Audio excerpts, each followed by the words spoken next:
Jesus wants you to experience heaven's supply, heaven's sufficiency, heaven's provision, heavenly peace, borderless peace, unending joy, meaningful life. They need to keep going. There will be a spring of water running you up to heaven, as he promised in the book of John 4:14.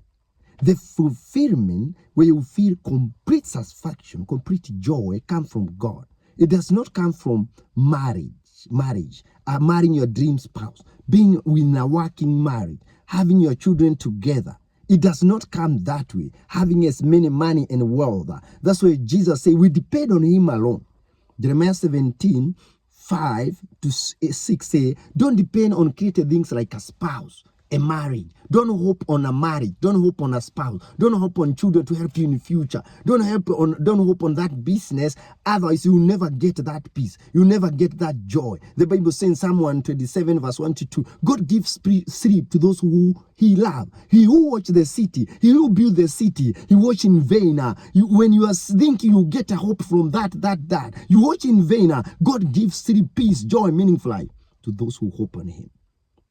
It does not come from created things. The Bible says in Jeremiah 17:7-8, when you depend on God alone, you will always have peace, sufficient of heaven, provision of God, joy, unending peace, and meaningful life that will be always fulfilling and always later ending you up in heaven. John 4:14. People commit suicide because of hoping on a marriage, on money, on a job. They live in mental stress and they resort to alcoholism, some people, to hide the problem. And after alcohol is finished, it is back, but it's because of hoping on something, not God. They feel hopeless. People feel low mood, low energy. We must spend time in worship, in prayer. When Paul and Silas were put in prison, Acts 16:25-26, they didn't look the wall of prison, of jail. They didn't look the chain. They didn't look the steel gates and a door. They praise, they worship, and the chain were released.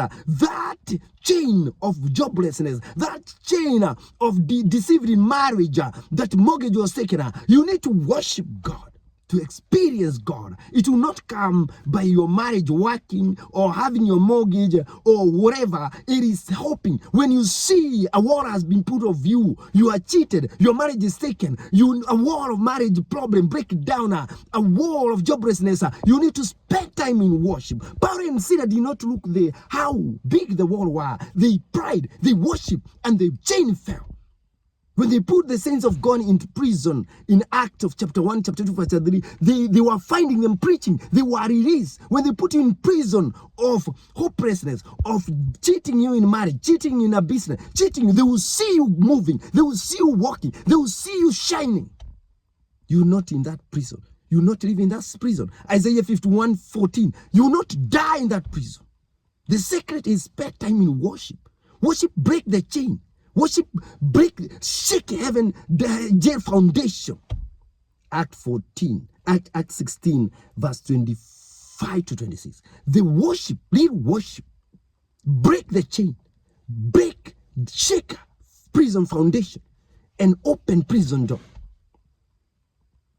We need to depend on God alone. Otherwise, you'll be discouraged by that person. You'll be discouraged by that visa you're applying to go to. You'll be discouraged to that person you're marrying in America, in Canada. You'll be discouraged. That's why Jesus said, depend on me alone. Otherwise, you live in dry, parched places.